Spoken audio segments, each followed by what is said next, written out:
posture. Talk to your kids about their posture, that they keep their shoulders back. You want to keep the shoulders back and try to sit up straight. I have a bad, and I know that's why my back is probably that in adjusting for 29 years, but I have issues with it.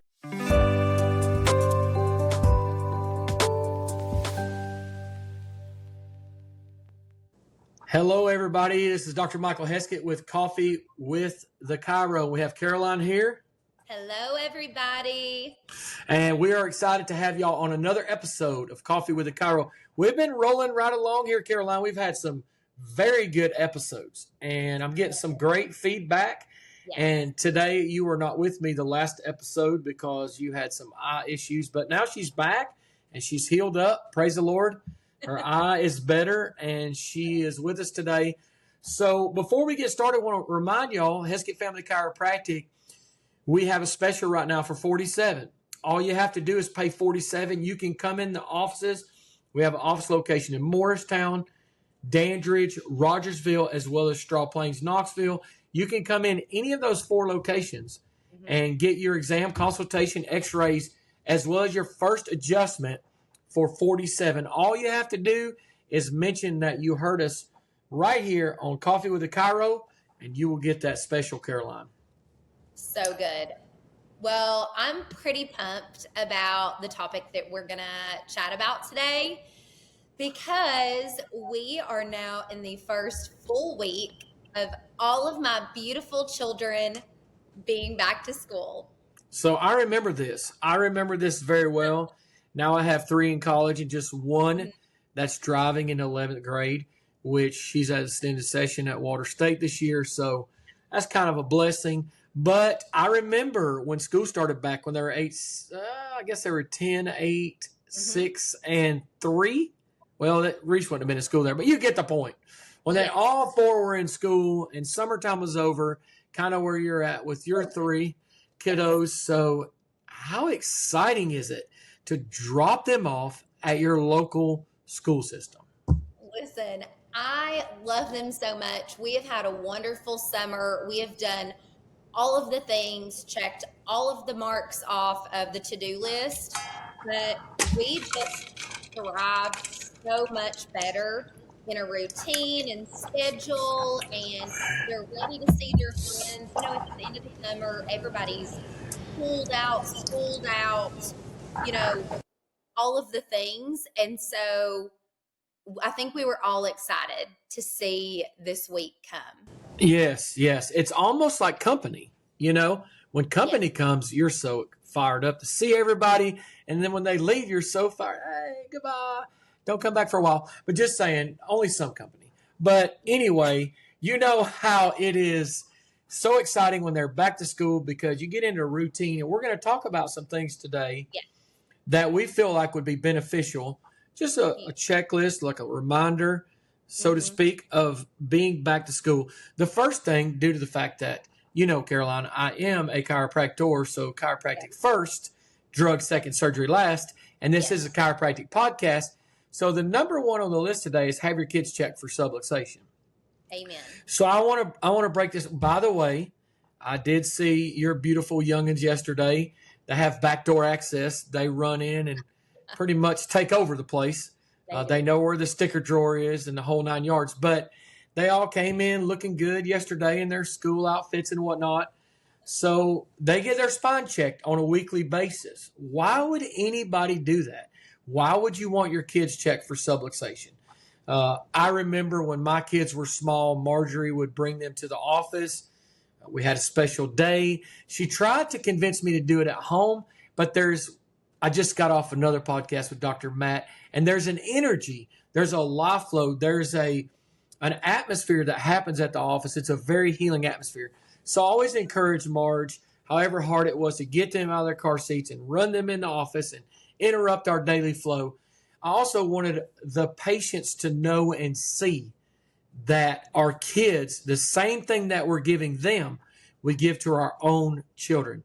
And I can tell you over the past, Gage is 23, over the past 23 years of raising kids, that one of the greatest things one of the greatest assets we've had is being able to check their spine to make sure it's in total alignment for subluxations so their nervous system can function at its optimum the way God intended it to. So if you're listening to this, you're like, oh my gosh, what does even subluxation mean?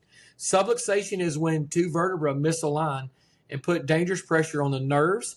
It can put pressure on the disc, but even most importantly, it can put pressure on the spinal cord. And so we're going to talk about in a later tip today about scoliosis, but a lot of times our kids, they grow up, statistically they fall 5,000 times by the time they're 5 years old. I'm sure your boys are about 25 grand. 25,000 falls at least, but they're riding tubes, they're falling, they're learning to walk, they're learning all these things. So when they have these stresses, it causes their spine to subluxate or misalign and put pressure on a nerve. So you need to have them checked, and you can bring them to the office. Dr. Tyler, I can't believe how many patients, how many babies. If you go back and look at our podcast, he talks about pregnancy. He talks about working with kids. That's a great podcast to refer to. Tyler Sandstrom, he's a chiropractor in our office, but you need to have your kids checked to see if their spine is in total alignment. It is so important. I can't stress it enough because then they're, go ahead. Go ahead. No, you go ahead. I was going to say, and explain to everybody too, the huge boost that, and real reason also that we want to definitely make sure you're bringing your kids in when school starts. Yeah, well, what happens is, like I think they're even talking about it now. There's I'm not going to say the C word, COVID, but they're saying there's some of that going around. They're saying the sickness is going around. Yes. Well, guess what? They've been at home, so you're getting back in this community of hundreds of people. How many people up there where Reese goes to West High? There's all kinds of kids up there. So you want to make sure that your kid is kicking on all cylinders. Like that's what we're going to talk about today. And the best way to do that right off the bat is to make sure their nervous system is functioning at 100%, that their spine is in total alignment. I believe you're going to talk about number 2 now. Yes. And also I want to give a shout out to Dr. Cody. Yesterday he checked. That's right. Myself and all 3 of my kids, and he did a fantastic job. We were so excited to have him in the office. My kids loved seeing him yesterday. So. Yeah, let me just say right there, Dr. Cody has been thank you for saying that. And I didn't tell her to say that on the podcast, but he is doing a fantastic job. He started yesterday. He came to us, came from Wisconsin. He just recently got engaged and had a birthday last week. So it's his first week. He just turned 30. He's just an awesome guy. And he loves chiropractic. He grew up in a chiropractic. He grew up doing these things that we're talking about today. His dad's been a chiropractor for so many years. But he just did a phenomenal job. We just kind of rotated him in yesterday. I was going to probably adjust more than I'd planned. But he just killed it. He did a fantastic job.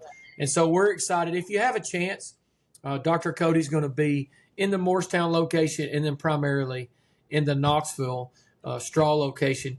Come by and see him. He's a great adjuster. He's got great hands, and he's going to do a fantastic job. Good plug there for Dr. Cody. So what's number 2 on our back to school list? Number 1 is get checked for subluxation. What's number 2? Absolutely number 1. Number 2 is supplements and nutrition. This is huge. We are, again, just trying to keep everybody healthy, right? Like, obviously we know that you get sick and then you go, there's ways that you can heal your body as well. But our number 1 is to keep your body as healthy as possible so it can fight off those germs. And another way that we can do that is by supplementation. And in our offices, we have all of the Redeem Essentials, vitamins and supplements. And my kids, they love the kids line. There is a set of 4. It's bundled together, and it's kids' immunity vitamins to boost your immune system. It's a multivitamin. There's a probiotic to keep your body, your gut in check. And then also a stress max gummy for your kids, because if you think about it, it's so true. Like, we say this as adults all the time, like anxiety, stress, it just starts piling up. But kids really do deal with that in their own ways also. And so that helps on that side of things too. And so we have the gummies, the vitamins, they're fantastic. Top of the line when you talk about the nutrients that are in them, the ingredients, where they are made. Dr. Pete, we know him personally, and I know, and Dr. Michael knows, he is not going to use anything less than the best ingredients in those products. Another couple of things that we do is we use essential oils in our house. We kind of have that like tiered system too, where you're getting your adjustments, you're taking your vitamins and your supplements, and oils go right along with that. Whether I'm spraying everything down with thieves when they come in, like from backpacks and shoes, to putting essential oils on them to keep their body and immune systems boosted when they go to school. So there's so many different ways to incorporate essential oils. That's just also another line of our defense, as you could say, before we go down the line to medicine, drugs, and those kinds of things. Yeah, and that's gigantic. You always remember, some people out there saying, oils, what's up with that? What's up with that? I would rather do something natural first than I would have to give medications and all these different things. There's a lot of it. I didn't know I was going to touch on this. I don't have it in the notes, but there, starting school there's a lot of anxiety, especially I've learned of having 3 girls. High school for me was always like, oh, cool, I'm going to get to go there and hang out and talk. Like, that's what I want to do. I want to hang out with everybody but I'm extroverted. And so for an introverted person, this is a huge stress on the nervous system. It's not easy, the stress. And then not only that, so many of our kids today, Caroline, are taking antidepressants. They're just on medication.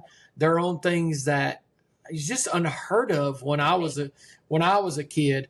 I do remember moving. I lived in Michigan until I was 11, and I had to move. Very transitional point in my life. I moved to Alabama. So I went from Michigan all the way to South Alabama, and in the 6th grade, started the 6th grade. Big culture shift. I remember one day we were sitting in class in Alabama, and it started rain. It was sleeting. It wasn't even snowing. It was sleet. And everyone just ran outside, and I was going, what in the world? Like, look at it. They're like, look at it. It's snow. And I'm like, yeah, bro, that's not snow. But anyway, just the difference and I remember how stressful that was. My mom always, she was not a helicopter mom. At the bare minimum, she said, just work it out. You don't have to work it out. You got to find new friends. But it's all stressful. And so we want to make sure their nervous system's clear and they have supplementation and nutrition. The next one on the list is, go ahead. Well, go ahead. You mentioned, yeah. So just real quick too, before we move on, as far as the nutrition goes, I do love that at our schools, and I'm sure it's the same probably with our county schools, we always have to bring a water bottle for our kids, and it's filled with water. It can't be anything else, which I love. That's good. And as far as snacks, you have to pack healthy snacks. So there can't be any candy bars, junk food, which really helps, especially me. I do try to, give the kids healthier options.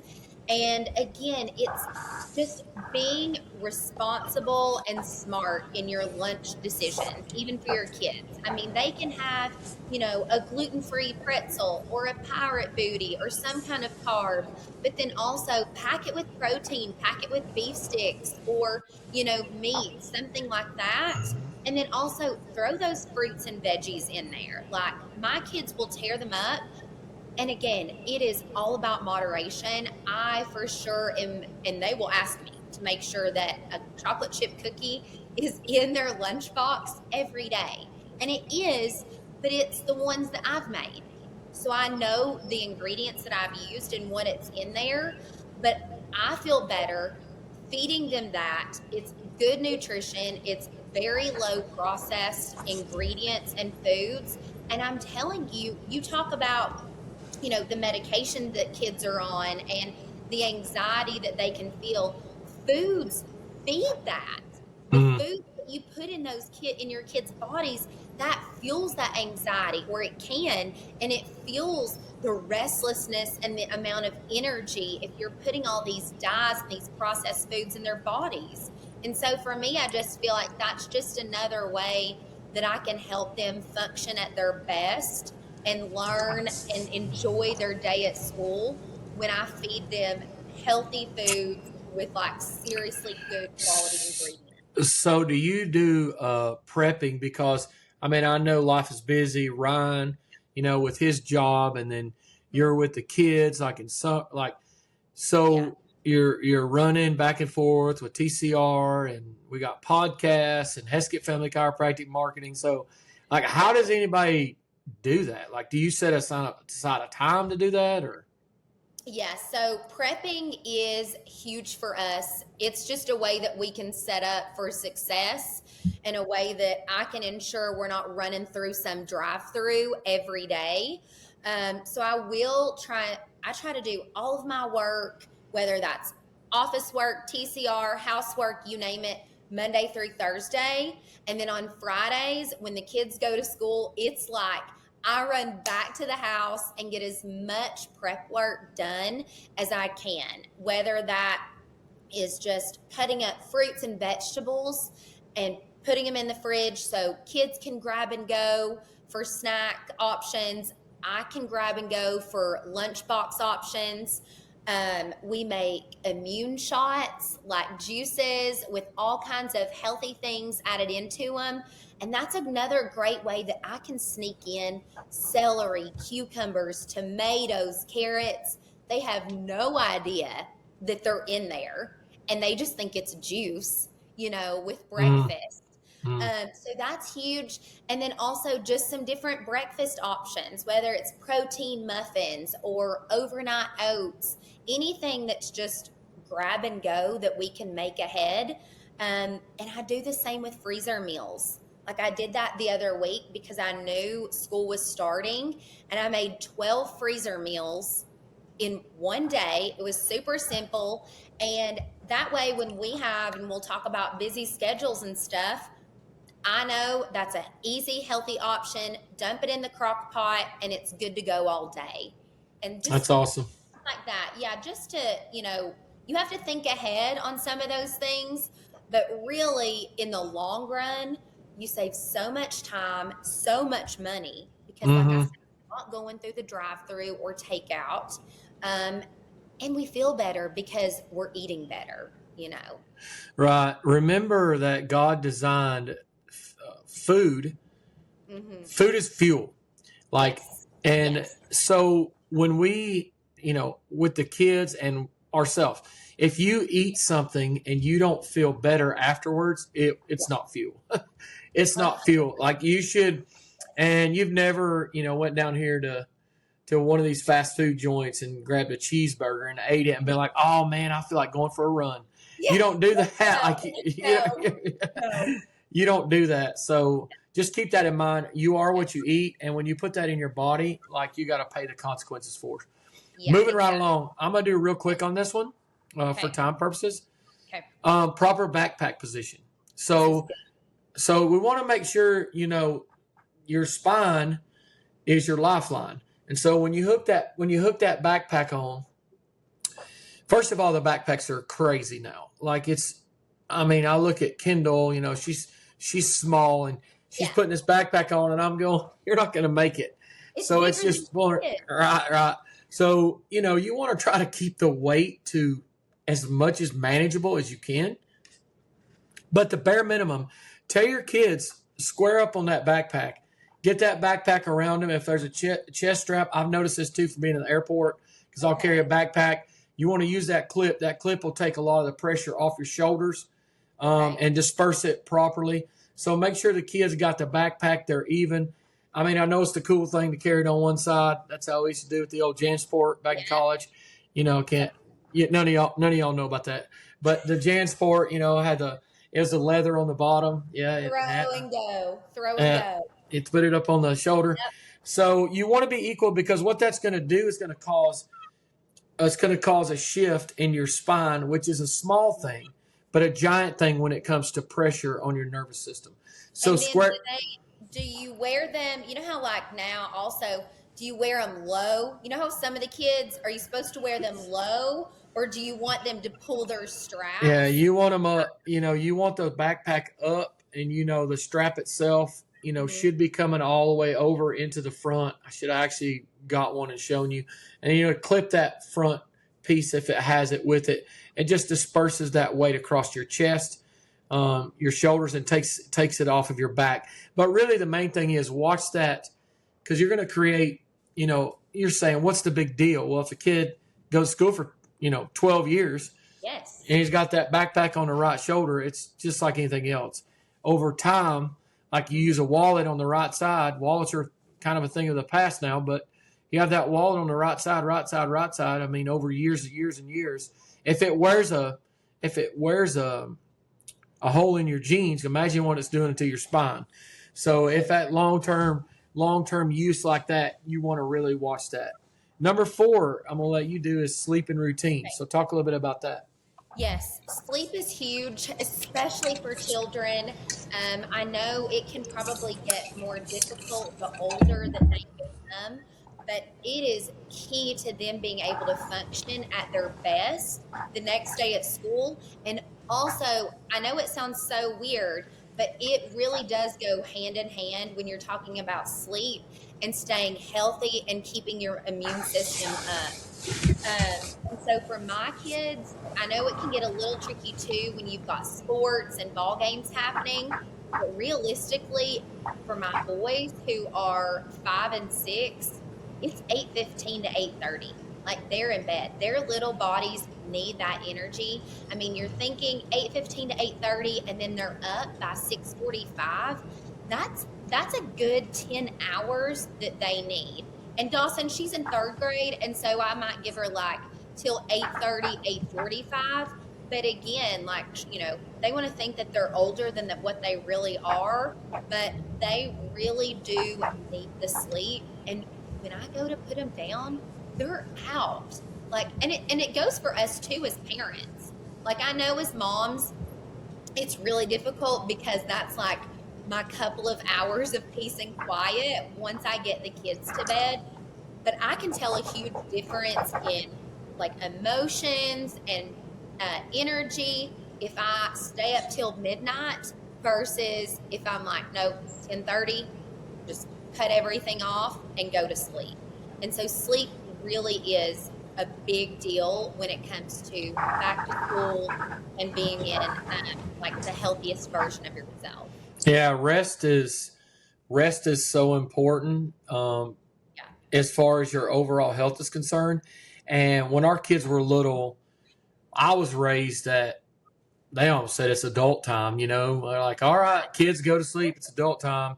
And I just never knew any different. So that's how I was raised. Like, if my parents had people over, like let's say they're having a party or whatever, dinner, like I got to hang out for like an hour. I felt like it was 7:38, and then it was just like, I was like, uh-oh, they're about to pull the plug on me. And then they put me in the room, they were like, it's time to go to bed, 8:30. And so I kind of had that same schedule routine with my kids. And it does 2 things. Number 1, it gets them the rest that they so desperately desire. I am learning that teenagers need about 28 hours of sleep a day. Once they get to a certain age, they can just go into a coma. And I get, I remember in summertime, sometimes I'd get home and I'm like, what are you doing? And they're like, well, I'm off. They sleep in longer than 7 a.m.? Oh, gosh. When I come in for lunch, I'm like, they look like they got their jammies on, and I'm going, bro, I've already been changing lives. What are you doing? Oh, I'm grabbing something to eat. I just got up. I'm like, breakfast. I've already tried to change the planet. It's already noon. But teenagers need a little bit more rest. You use your better judgment on that. But the bottom line is it gives the kid that energy they need, and it gives the parent time to, I don't know, time to regroup, time to do that. And if you say, well, I don't know how to do that, I mean,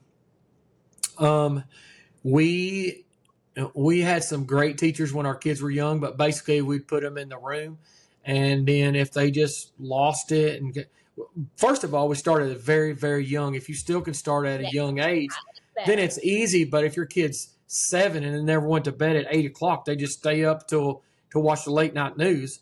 I mean, you're gonna have some issues.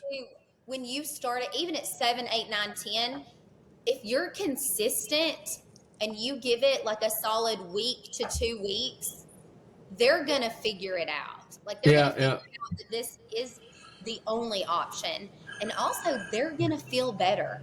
Like that's the crazy part, is they start to fall into that time frame and that rest and start to feel and see the benefits. And then they just continue on with it. Right. And I would, we talked about this on an earlier podcast. I don't know how some of it got cut off, but I want to address it again.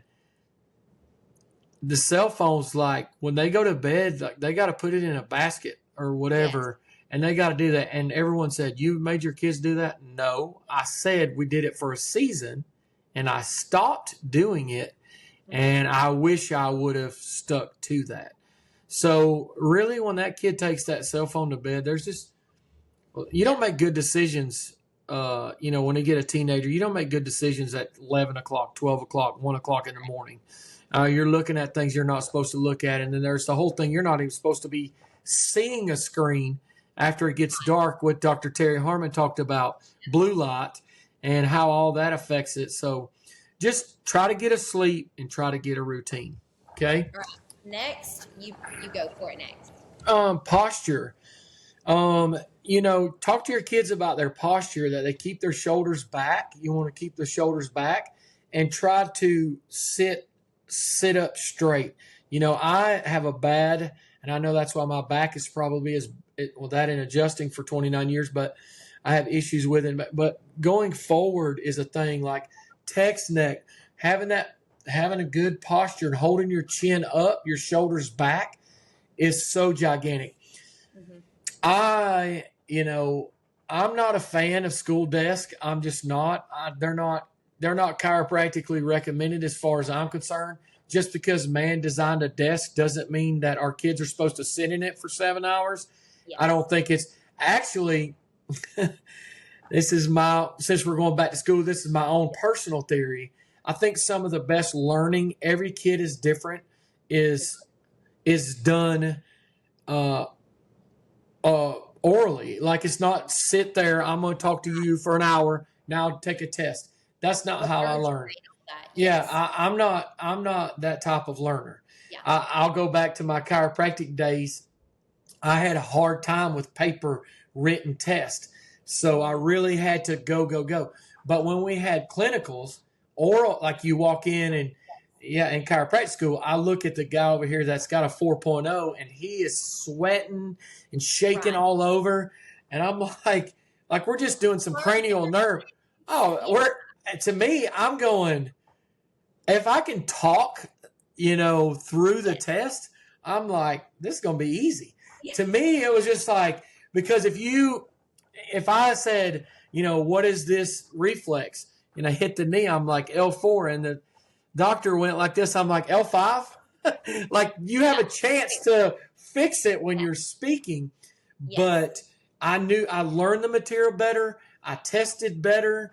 I was better, like CPR class under pressure situation, hands on. Yeah, way better. Yeah. So kids learn differently. Keep that in mind, but especially if you're homeschooling, there's a lot of homeschool out there. And I know homeschooling's done that, and that's gigantic. Yeah. Posture in your desk. Just if you got a kid sitting, I'm not built for sitting for 7 hours. Like my favorite class was recess and gym. Like when I just sitting here for this podcast, when I got, whenever I got to school, we had homeroom, and so I could talk from 8 to 8:15. I had times where I could just be like, ugh. And I know some schools are like, don't talk at lunch. I'm like, what? If I couldn't talk, I would die. Like I would just be like, I'm gonna explode. I definitely, now this is important. I definitely would have been labeled to have attention. There's no way. There was no such thing as attention deficit. But if you think that I would not have been on Ritalin, you are sadly mistaken. For sure. Let me share, since it's back to school, I want to share this one story with you. So I was in physics. I was in an AP class. It was horrible. Like, I still remember the teacher. I won't say his name. But I was in physics, AP class, senior year. And the teacher, he just, according to him, could not get me to shut up.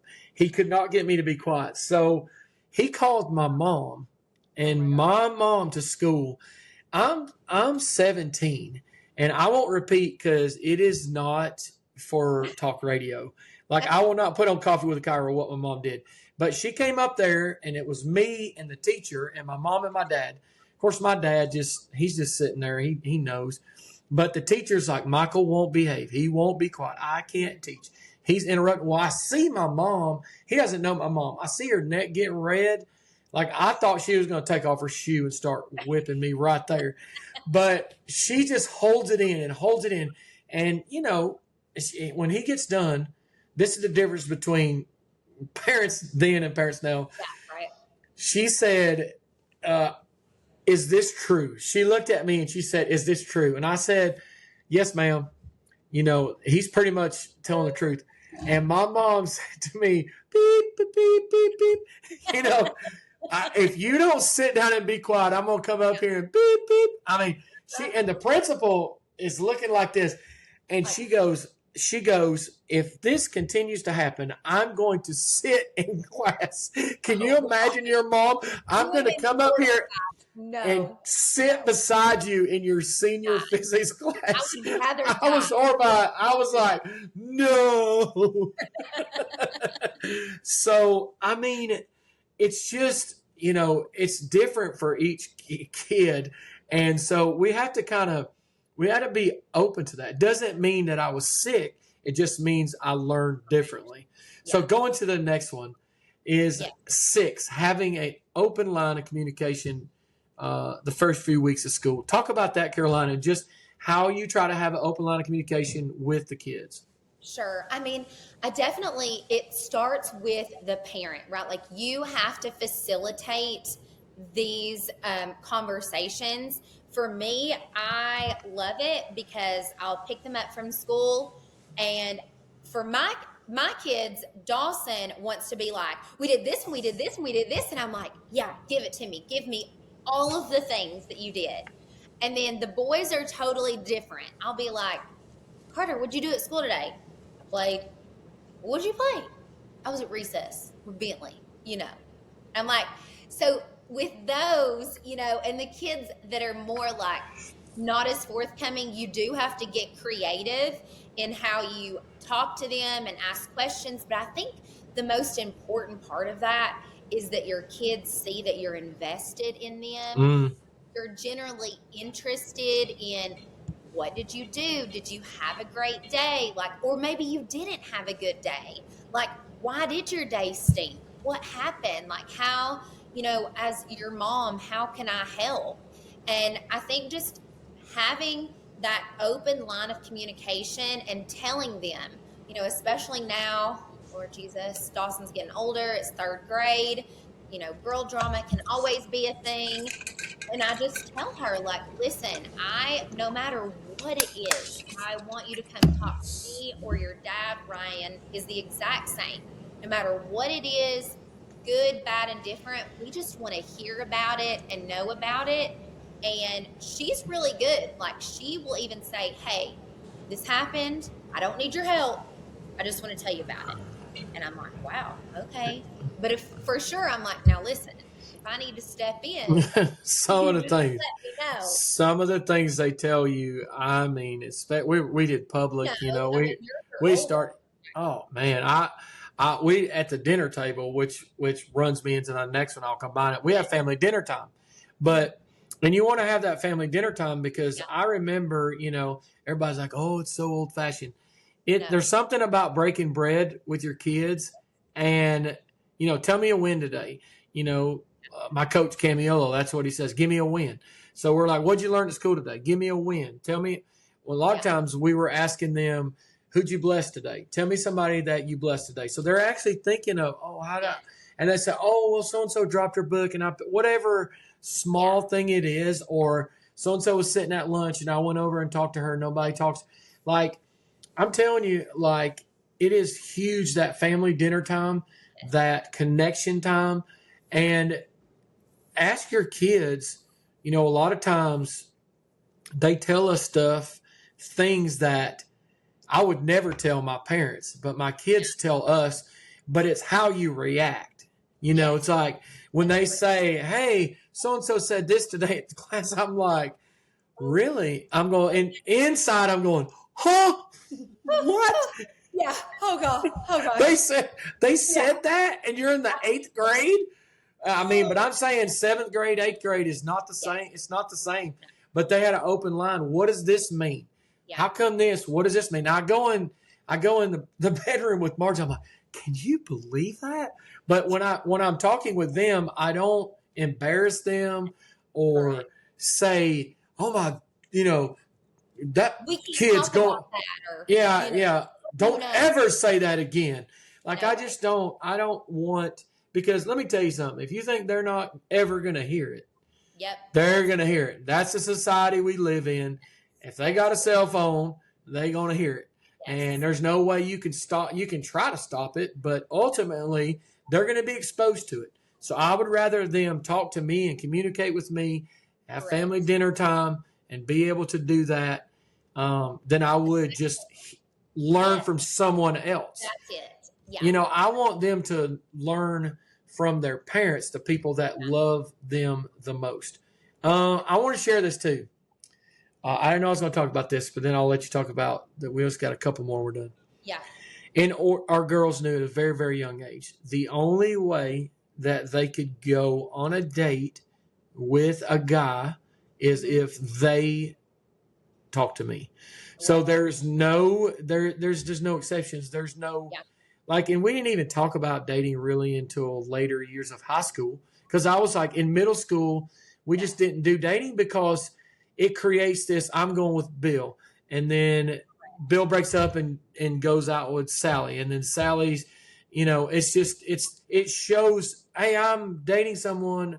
Oh, now I'm breaking up. I'm dating someone else. Now I'm breaking up. It's just a cycle of, hey, this is what life is like. I can just run off. And I'm like, he's not going to pick you up on his bicycle. So we're good. Like, you don't need to date in middle school. I just didn't see that. Now, I'm not saying that's for everybody out there, but that's kind of what we did. And I think it really helped because they kind of watched everybody else go through that heartache or whatever you call it. I don't even know if it's that, but I'm sure it is some. I love this kid, and then he just is with you for 2 weeks, and then he's off to the next, and it just created that whole drama. That it saved a lot of drama for us. I'm like, in middle school, no one's gonna. That was my line. No one's gonna pick you up on a bicycle, and they're not gonna come here. And I think, I don't think that that's really it's just not. Now, if they had a friend in the 7th or 8th grade, I didn't discourage that. That's fine. And I don't want to stop their natural feelings of, showing affection for someone else. However, when it comes to getting serious and dating, we're just not, there's no need in the 6th, 7th, and 8th grade. There's just no reason for it. There's no reason for it. And I think looking back on that, our kids were. But what I want to say about that, I can tell you that we have bypassed a lot of trouble, because why today would a 15-year-old boy want to have to come up, or 16-year-old come up, drive over here, get out of his car, walk in my house, and be around us? And why would they want to do that unless their intentions were pure? Correct. If their intentions aren't pure, they're moving on. I'm not doing that. Like, why would I, Too much work. Why would I? I'm not, Yeah. your dad. I'm not talking to your dad. I'm going to date somebody else. So, but that helped a lot. So I hope that helps some of y'all out there that have being a and I'm not saying we did everything perfect because that's definitely not the case. But being a dad to daughters it's a gigantic thing. And one thing I want to say before we go over the last couple is, I believe a lot of, was that easy what I just said? No, that wasn't an easy thing through middle school. Like the girl comes home or the Gage would come home like, well, why can't I? He is, so-and-so is, my friend is, so-and-so's doing it. Being, present and being, one of the issues I believe we have in this country today is parents who are not engaged. They're not engaged, and we're suffering the consequences really of dads not being dads. Being a girl dad is difficult. Like, I'll be honest with you, all the boys that I've spoken to over the years about dating my daughters, it's more uncomfortable for me. Like, I'm sitting there, but I make them come in, Mr. Heskett, I like your daughter. I would like to, court her, date her, whatever you call it. Is that okay with you? It's uncomfortable for me because then I have to, but then I try to discuss them with them, their heart and everything. I don't want to do that, but yet I love my daughters enough that I'm going to go through that process. Yes. So number 8 is schedule. Let's talk about that. Let's talk about schedule. You own a business with multiple locations. You have 4 children in 4 different directions, a wife who works. It's the same for us. I have 3 kids in 3 different directions. Ryan travels for work. So this is just, again, another way that I can keep the stress and anxiety at a minimum for our family. And also, I say this all the time. Kids thrive on a schedule. They thrive in routine. It takes the anxiety and stress out when they know what's coming, when they know what's expected of them, when they know what's going to happen. I am a huge proponent of a schedule. And again, we just have to function like that, or it would just be chaos. I feel like it would be one of those movies where stuff's just flying when you come home from school and you don't know what's happening. And so, number 1, we have a family planner. It is an app on our phone, and I joke, but I'm serious. And I tell Ryan all the time, if it's not in the planner, it is not happening. Like, if he's going out of town for work, I need to know, hey, I've got to call Kendall or Faith or whoever to help me get the kids, where they need to go. Today, we have football in one direction, baseball in another, and so we have to plan for that. And again, I think that also tells your children, like, that you value them and you value their time enough that you are going to plan and schedule ahead so they can count on somebody to be there with them. Whether that's today, my dad is going to take Bennett to baseball practice because Carter has his first football game, and I want to be there for that. Ryan's the coach. So, to plan ahead. We do this, again, I touched on it earlier with nutrition. We schedule meals. I am a stickler. It is on a calendar for August. These are the meals we are eating this week. This is the days they go in the crock pot. But it saves us because we have to be somewhere today at 5:30. Well, I have to go get kids. By the time we get back, it's 3:30. How in realistically, an hour and a half, am I supposed to get everybody ready, cook a meal, sit down for the meal, and then we're out the door? It's not going to happen.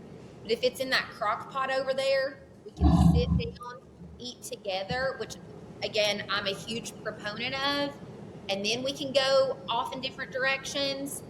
It just makes everything so much smoother, and like you said, we might not get to have family dinners together every night, but if we can at least plan that for a couple of times during the week, I mean, it's a game changer. And It's so funny that you said that because I we did 2 family dinners last week, and I looked over and Dawson is telling Ryan about her new ballet class he's in. She's over here showing him the moves, and he's trying to do the moves, and we're all dying laughing. And I just like had that image like burned into my brain about how great this is that we can all sit here together and laugh like that. And otherwise, if we hadn't sat down at the dinner table, we wouldn't have had that time, you know? And again, it is not easy. You know this. It is not easy to schedule and plan these things. And sometimes it doesn't even work out. And I know Marjorie and other moms feel this. I'm trying to even figure out what everybody's going to eat, especially if you have picky eaters and all of the things. And then you've got kids crying because they don't like what you put on their plate. But it just takes doing it in a routine and just doing those extra bread steps and scheduling. And again, they just get in that routine of this is what's expected and this is how it's going to go down. And then after those few bumpy firsts of trying to implement it, it really is such a blessing to be able to do those things. And it's the same, you know, if we're going to games together, or I like it when we're all watching, you know, the kids play baseball or Dawson's recital. I think it's a big deal. Ryan and I talk about this a lot, that our kids always choose each other first versus choosing their friends. And that's why we do try to do so much stuff together, because I always want them to know, like, you always pick your brother or sister first. You always have your brother and sister's back. I don't care that Sally Joe invited you to whatever. Like, if we have a family thing going on, you can bet you're going to the family thing first. Yeah, You know? that's as we're winding down, that's one of the things that I've really been blessed by is to, you know, a couple of our friends asked us later, said, why do your kids want, you know, we just got back from Costa Rica and everybody asked about our vacation because Marge posted it. But they're like, why do your kids want to do, you know, like they want to be around us and they want to, which is one of the greatest blessings of my life. But I believe it's because, you know, we we're just now transitioning. I've never looked at them like my friends. I've always looked like God entrusted it to them. It says train a child up in the way she go when they're older, won't stray from it. And discipline is hard. Like I'm not Gage's friend. I'm his dad. I got lots of friends. I can name them off to you. But Gage is my son. Faith and Kendall and Reese are my daughters. And my number one responsibility is to be a husband to Marge. But number two is to father those kids so they can go out, live on, you know, I don't, my mom used to tell me, you can go to chiropractic school, but you ain't never living here again. Like, they got to go out and stand on their own 2 feet and do their own thing. And I'm responsible for making sure that they are lights. They are a light out in that world and they're contributing to society in a way, and they can have their own kids and raise them in a way with integrity. And so it takes time. But the one thing I want to say before we close off today is I am seeing a trend now. And one of the things that Marjorie and I really had to watch, this is something you can pray about in your own family, is if you have multiple kids, travel sports is a thing now. And when I say a thing, I mean, and I know Marjorie and I have talked to you and Ryan about this in our marriage class.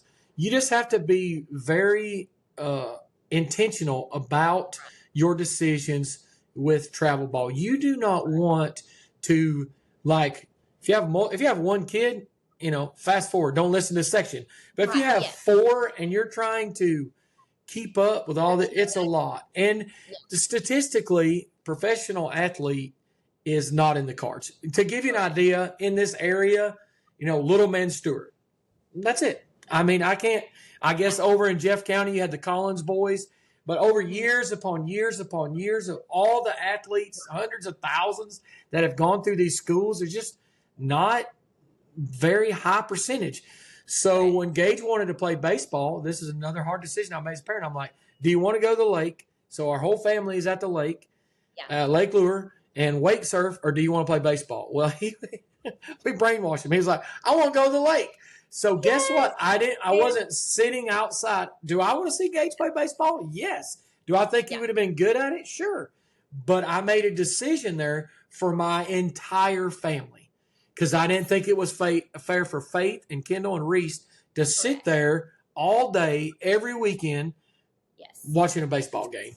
And I mean, I'm not saying that's right or wrong. I'm throwing it out there so parents can think about it and pray about it.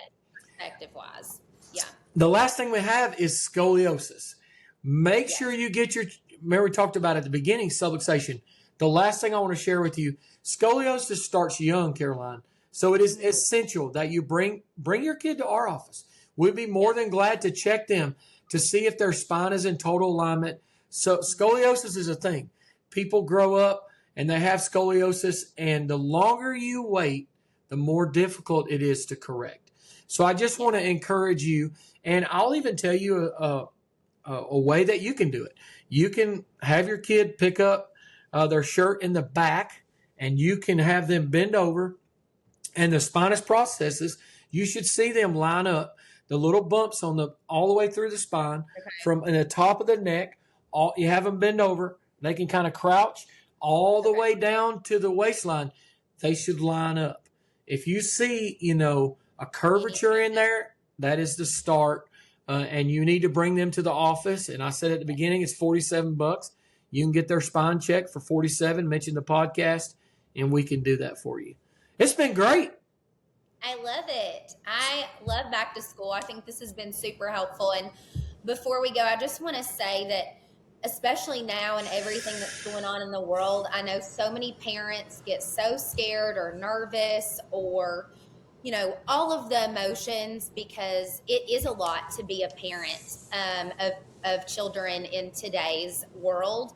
But I just hope everybody can find comfort that God specifically put our kids on this earth at this time. He has equipped them with everything that they are going to need to not just get through in society and today's world, but to make it better and to share Jesus in today's world. And so I just hope that everybody just remembers that fear is of the devil, and that just has no place, especially in our world, and staying healthy and all of the things, and just to find comfort that we're here and our kids are here where they're supposed to be and when they're supposed to be here, and that everybody has a fabulous, fabulous school year. Yes, let's pray right now for all the kids out there and for all the teachers. God, we just pray that you would just watch over the kids as they get back into school, all the parents, the teachers. Thank you. We're so grateful for the just unbelievable men and women that you have called to teach our kids. We pray over this whole county, Hamlin County, and surrounding counties where we have offices in Greene County, also in Hamlin County, in Knox County, in Hawkins County, everywhere around, God. We just pray for the teachers and the students that you would bless them. Watch over our babies. Help us to be the best parents that we can be. We're not perfect, but Lord, I pray this podcast would fall upon ears that make changes, and that we can just do the best we can each day, just to try to be the best mom and dad we can be, or grandparent we can be, and that you would just bless the school year, give us a safe school year, protect our school systems, and we just thank you, God, for what you're going to do in Jesus' name. Amen. God bless you guys. Thanks for being on Coffee with a Chiro. Till next time. If you want to achieve optimal health and make a huge impact on lives around the world, listen up. Exposing your worth, value, and significance is the heart behind Redeem Essentials. What you may not know is how far that statement goes. When you purchase from Redeem Essentials, 10% of that money goes to our partner, Matthew 10 International, which works tirelessly to bring freedom, both spiritually and physically, to folks around the world who are desperately in need, exposing their worth, value, and significance. Your relationship with Redeem Essentials no longer impacts you alone. Now you have the opportunity to make a massive impact on people's lives everywhere. Redeem Essentials. Your choice, their freedom.